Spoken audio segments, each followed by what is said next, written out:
Hello there, I'm Diane Finstad. Thanks for coming out to the fall meetings of your organization, the Alberta Beef Producers.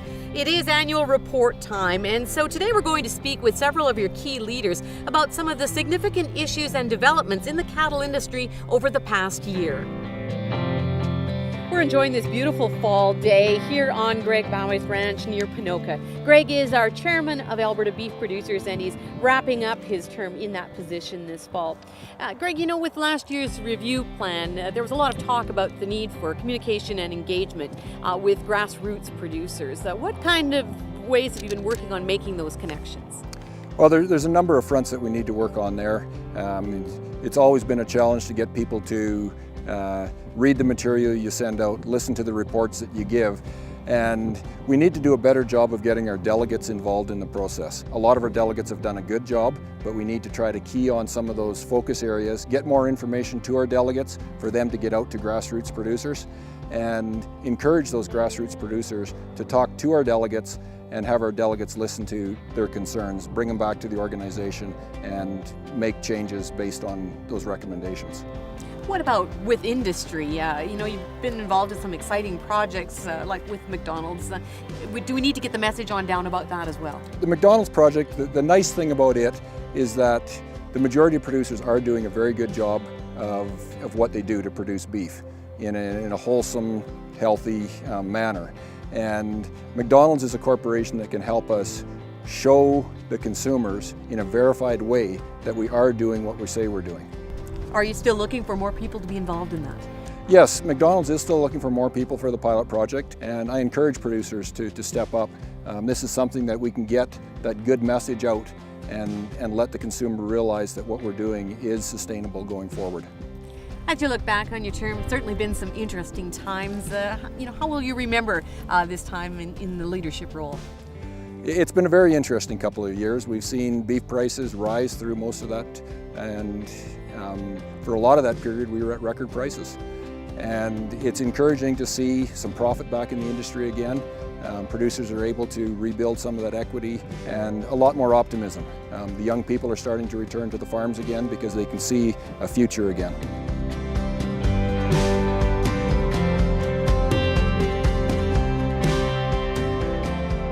Rich Smith is our Executive Director of the Alberta Beef Producers. And Rich, when we look back over the past year, you know, government relations is an important part of ABP's mandate. And of course, a big change in government this year with the first time a change in more than 4 decades. So how is ABP doing at sort of forging a relationship with this new government? Well, we had heard a strong message from producers last year during our plan review that we needed to be much better at engaging and influencing the government. And the change of government this spring certainly made that a bigger challenge. ABP has joined a long list of organizations who are working hard to get to know the people and the priorities of this new government. We've had good meetings with the Minister of Agriculture and Forestry, the Minister of Environment and Parks, and the Minister of Jobs, Skills, Training and Labour, and we're committed to working collaboratively with them to ensure that the interests of cattle producers and the interests of Albertans are protected as they move forward with their legislative agenda. One of the priorities of the NDP heading into the election was, of course, more protection for farm workers and farm safety. Are we expecting some legislative changes to come that way? We certainly are expecting changes in legislation. We were expecting these changes regardless of which party won the election in May, but certainly a new Democrat government has made a commitment to enhance protection for farm and ranch workers. Alberta is the only province in Canada where farm and ranch workers currently are not covered by occupational health and safety legislation, so we realize that's an issue for the government. As an industry, we believe that education, awareness, building a culture of safety ultimately will make farm and ranch work safer. If those changes are coming, then what is the ABP stance on how they should look? Certainly, we would accept the removal of the farm and ranch exemption from the Occupational Health and Safety Act, provided the industry is given time to work with the government to develop practical and achievable practices on farms and ranches that would become ultimately part of codes and regulations. So we need this collaboration to do that. Will it be key that any such legislation recognize sort of the unique nature and diversity of, the kinds of skills and workers needed on farms and ranches? Absolutely. I believe the reason why there are exemptions for farm and ranch workers is because of the unique and diverse nature of farm and ranch work. So it's critical that this is reflected in any changes that are made, and that as an industry we're given the opportunity to work with the government to make it happen. For instance, we support a requirement for farms and ranches to have baseline insurance coverage for employees, but we don't believe that they should be required to have mandatory WCB coverage. Okay, thank you for that update. You're welcome.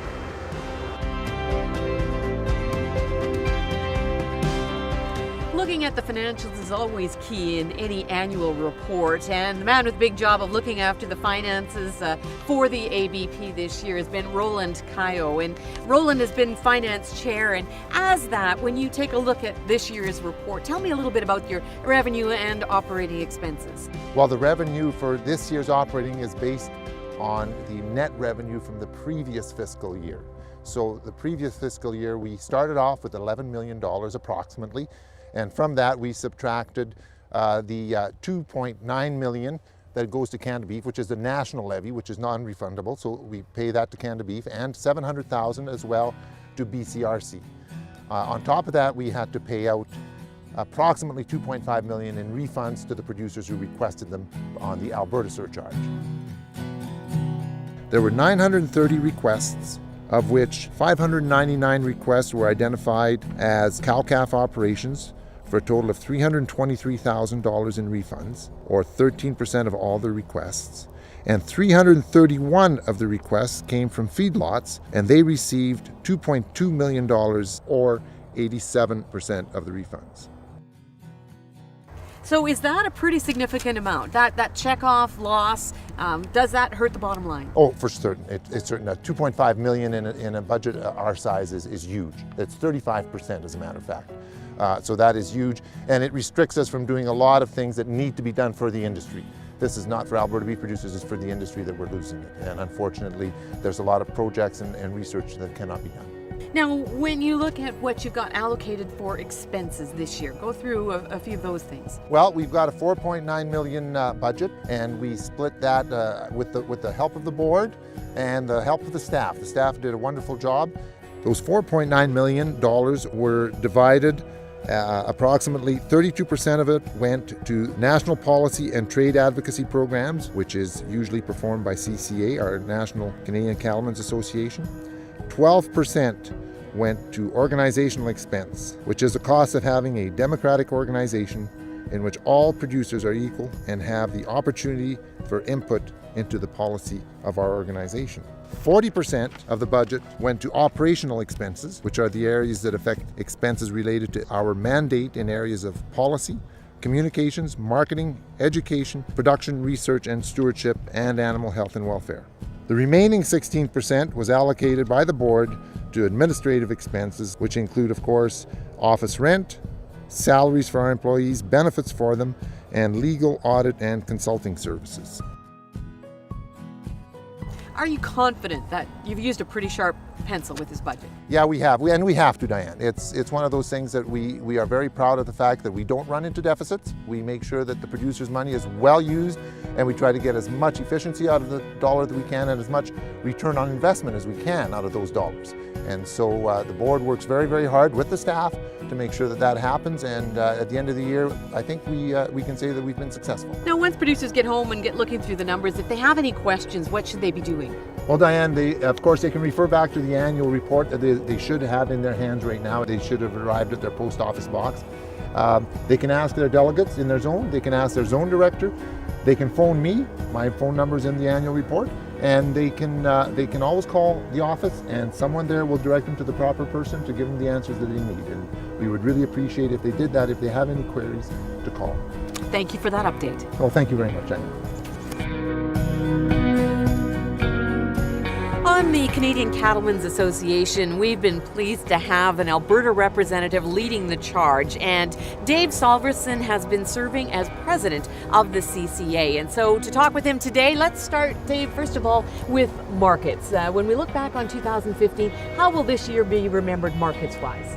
Well, it's a historic year. I mean, we had no idea that things would be as good as they were for as long as they were. We are maybe getting in a correction now as we move into fall, but the prices have been fantastic, and the producers have been able to see some great profits. Now, what have been some of the contributors to those strong prices? You know, it's mostly supply. I mean, the demand is strong, but the supply was historically low.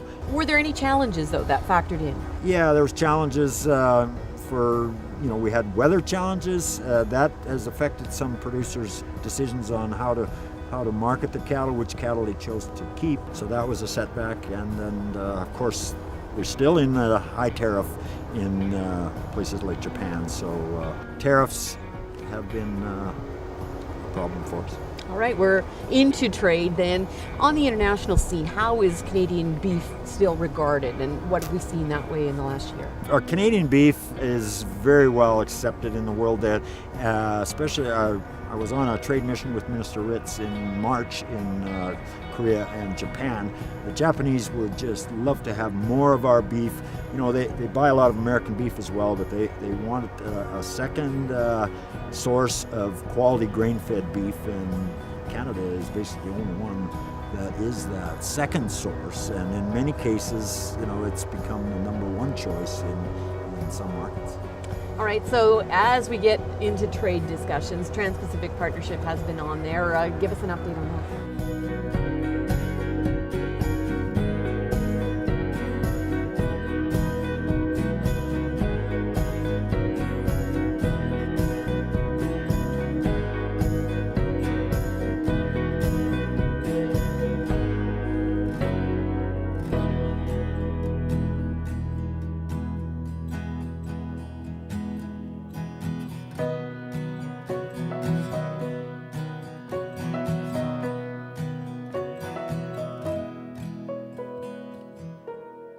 So there's a lot at stake in the discussion. There is a lot at stake, and it's as I say, it's critical.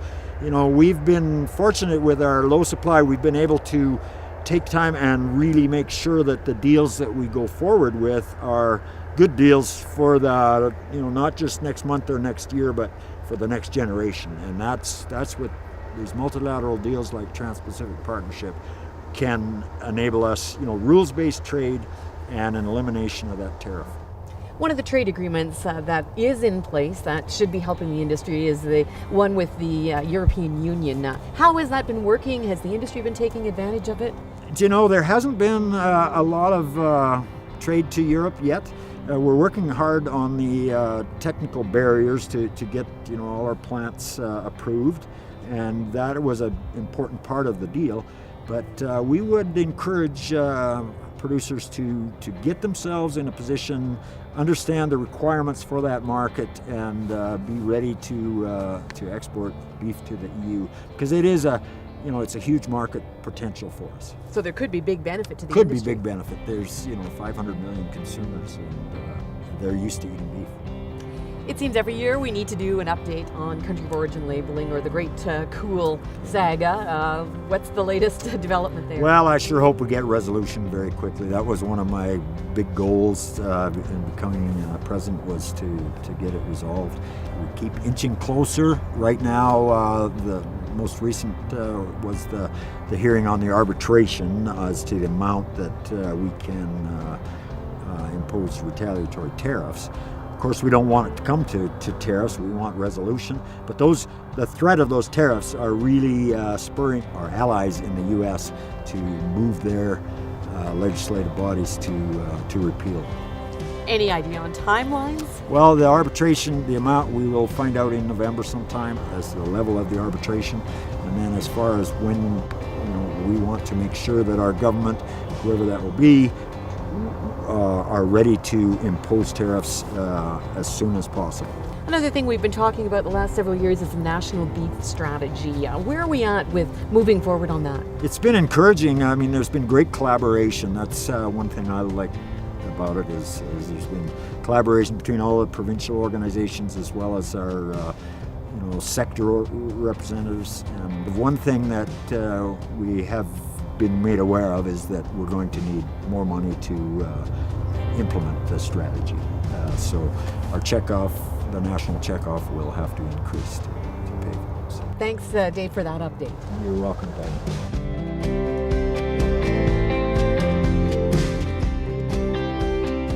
It is clear to many people in our sector, including our friends behind us, that the cattle and beef industry funding is not at a sufficient level for us to remain competitive in a global market.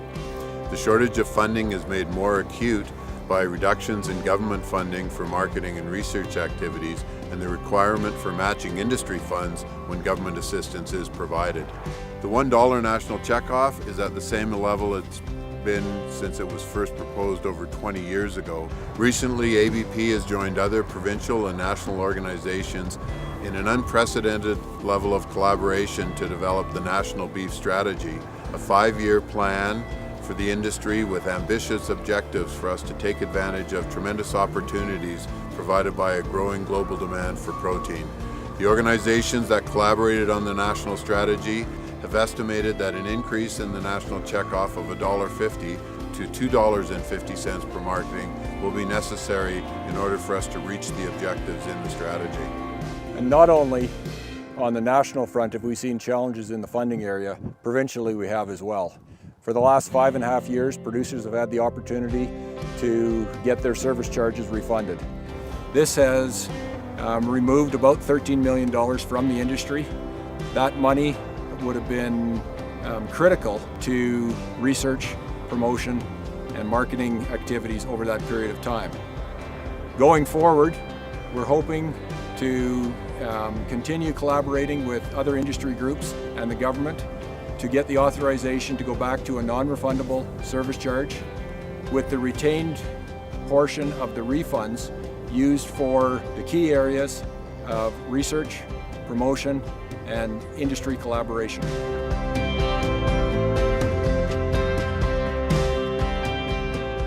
Greg, do you have any wrap-up thoughts that you'd like to share with producers as you conclude your term as chairman?